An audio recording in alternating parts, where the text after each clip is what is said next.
Hello, Shiv fashion लिबास में सबको राम राम।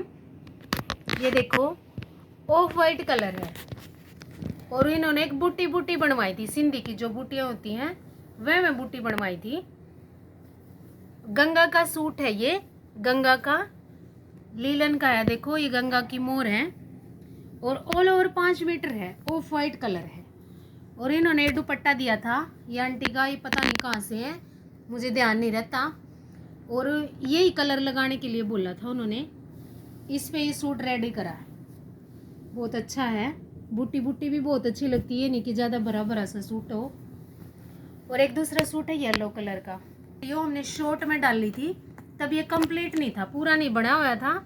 आज देखो ये पूरा बन गया। ये उसका गला है,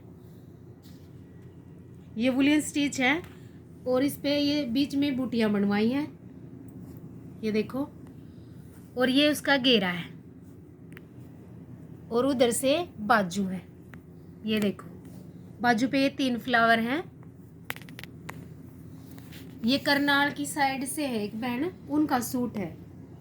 और इस पे कलर कंट्रास्ट है। ये वाले तो बॉटम है यानी कि सलवार, और ये दुपट्टा है। इस पे लेस लगनी बाकी है। बहुत प्यारा सा कलर कंट्रास्ट बना हुआ है ये देखो। सबको राम राम। ले जा